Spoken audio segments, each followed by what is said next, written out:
നമസ്കാരം, PSC ചാറ്റ്സിലേക്ക് സ്വാഗതം. നമ്മൾ ഇപ്പോൾ ചർച്ച ചെയ്തുകൊണ്ടിരിക്കുന്നത് പ്രീവിയസ് ക്വസ്റ്റ്യൻ പേപ്പർ ആണല്ലേ. ഏതിൻ്റെയാണ്? 126/2017 previous question paper, last grade സെർവൻറ്റിൻ്റെ പ്രീവിയസ് ക്വസ്റ്റ്യൻ പേപ്പറാണ് നമ്മൾ ചർച്ച ചെയ്തുകൊണ്ടിരിക്കുന്നത്. അതിൽ നമ്മൾ 5 പാർട്ട് നമ്മൾ ചെയ്തിട്ടുണ്ടായിരുന്നു. നമ്മൾ 6ാമത്തെ പാർട്ടാണ് നമ്മൾ പറയാൻ പോകുന്നത്. അതിൽ ആദ്യത്തെ ക്വസ്റ്റ്യനാണ് നമ്മൾ പറയുന്നത്. ആഗോള താപനത്തിന് കാരണമായ വാതകം ഏതാണെന്നാണ്. ആഗോള താപനത്തിന് കാരണമായ വാതകം നമുക്കറിയാം, കാർബൺ ഡൈ ഓക്സൈഡ് ആണല്ലേ. അത് നമുക്ക് ഓപ്ഷനൊന്നുമില്ലാതെ തന്നെ ചെയ്യാൻ പറ്റുന്നൊരു ക്വസ്റ്റ്യൻ ആണല്ലേ. അടുത്താണ്, ന്യൂക്ലിയസിന് ചുറ്റും ഇലക്ട്രോണുകൾ സഞ്ചരിക്കുന്നത് ഷെല്ലുകളിലാണെന്ന് കണ്ടെത്തിയ ശാസ്ത്രജ്ഞൻ ആരാണെന്നാണ്. എന്താണ്?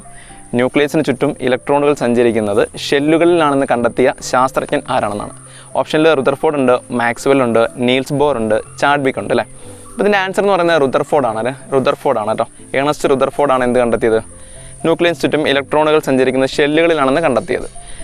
നീൽസ് ബോർ എന്നാണ് കണ്ടെത്തിയത്? ആധുനിക ആറ്റം മാതൃക കണ്ടെത്തിയത് ആരാണ്? നീൽസ് ബോർ ആണല്ലേ. ആധുനിക ആറ്റം മാതൃക കണ്ടെത്തിയത് നീൽസ് ബോർ ആണ്. അതുപോലെ ചാഡ്വിക് കണ്ടെത്തിയത് എന്താണ്? ന്യൂട്രോൺ കണ്ടെത്തിയത് ആരാണ്? ചാഡ്വിക് ആണ്. അപ്പോൾ ഇതിൻ്റെ ഒരു ഇക്വേഷൻ ഉണ്ടായിരുന്നല്ലേ, ഒരു സൂത്രവാക്യം, പെൻ RTC എന്ന് പറഞ്ഞല്ലേ. എന്താണ്? നമ്മൾ ഈ പ്രോട്ടോൺ, ഇലക്ട്രോൺ, ന്യൂട്രോണെ കണ്ടുപിടിച്ചതിൻ്റെയും അതുപോലെ ആരൊക്കെ കണ്ടുപിടിച്ചെന്ന് പറഞ്ഞൊരു കോഡാണ് പെൻ RTC എന്ന് പറയുന്നത്. നമ്മൾ ഇതിൻ്റെ ഒരു വീഡിയോ നമ്മൾ നേരത്തെ ചെയ്തിട്ടുണ്ടായിരുന്നു, ചാനലുണ്ടായിരുന്നു.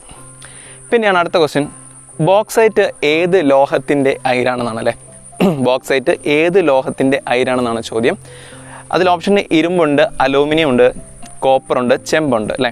അപ്പോൾ ഇതിൽ ഓപ്ഷനിൽ ഉത്തരം വരുന്ന അലൂമിനിയമാണ് അല്ലേ. അലൂമിനിയമാണ് എന്ത്? ബോക്സൈറ്റിൻ്റെ അയിര് എന്ന് പറയുന്നത് അല്ലേ. അപ്പോൾ ഇരുമ്പിൻ്റെ അയിര് ഏതാണ്? ഇരുമ്പിൻ്റെ അയിര് എന്ന് പറയുന്നത് മാഗ്നറ്റൈറ്റും അതുപോലെ തന്നെ ഹേമറ്റൈറ്റുമാണ് എന്ത്? ഇരുമ്പിൻ്റെ അയിര് എന്ന് പറയുന്നത് അല്ലേ. ഇനി കോപ്പറിൻ്റെ അയിര് ഏതൊക്കെയാണ്? കോപ്പർ പൈറേറ്റ്സും അതുപോലെ കുപ്രൈറ്റുമാണ് എന്ത്? കോപ്പറിൻ്റെ അയിര് എന്ന് പറയുന്നത്. മെൻഡലേവിൻ്റെ പീരിയോഡിക് ടേബിളിൽ മൂലകങ്ങളെ അവയുടെ ഏത് ഗുണത്തിൻ്റെ അടിസ്ഥാനത്തിലാണ് ക്രമീകരിച്ചിരിക്കുന്നതാണ് അടുത്ത ചോദ്യം. അതിൻ്റെ ഓപ്ഷൻ തന്നിരിക്കുന്നത് ആറ്റോമിക മാസ്, ആറ്റോമിക വ്യാപ്തം, ആറ്റോമിക നമ്പർ എന്നിങ്ങനെയാണ് അല്ലേ. അപ്പോൾ ഇതിൻ്റെ ഉത്തരം എന്ന് പറയുന്നത് ആറ്റോമിക മാസ് ആണല്ലേ. മാസിൻ്റെ അടിസ്ഥാനത്തിൽ മൂലകങ്ങളെ ക്രമീകരിച്ചിരിക്കുന്നത് ആരാണ്? മെൻഡലേവ് ആണല്ലേ. അപ്പോൾ ആറ്റോമിക നമ്പറിൻ്റെ അടിസ്ഥാനത്തിൽ ആരാണ് വർഗീകരിച്ചെന്ന് വെച്ച് കഴിഞ്ഞാൽ ആരാണ്? മോസ്ലി ആണല്ലേ. ഹെൻറി മോസ്ലിയാണ് എന്ത്? ആറ്റോമിക നമ്പറിൻ്റെ അടിസ്ഥാനത്തിൽ മൂലകങ്ങളെ വർഗീകരിച്ചിരിക്കുന്നത്. അതുപോലെ തന്നെ ആറ്റോമിക വ്യാപ്തത്തിൻ്റെ അടിസ്ഥാനത്തിൽ ആരാണ്? ലോതർ മേയർ ആണ് എന്ത്? ആറ്റോമിക വ്യാപ്തത്തിൻ്റെ അടിസ്ഥാനത്തിൽ മൂലകങ്ങളെ വർഗീകരിച്ചിരിക്കുന്നത്. അടുത്തൊരു ചോദ്യമാണ്, ഇടിമിന്നൽ ഉണ്ടാകുമ്പോൾ അന്തരീക്ഷത്തിലുണ്ടാകുന്ന നൈട്രജൻ സംയുക്തം ഏതെന്നാണ് അല്ലേ. ഇതിൻ്റെ ഉത്തരം NO2 ആണ്, അതായത് നൈട്രജൻ ഡയോക്സൈഡ് ആണല്ലേ ഉത്തരം. NO2 നൈട്രജൻ ഡയോക്സൈഡ് ആണ് അതിൻ്റെ ഉത്തരം.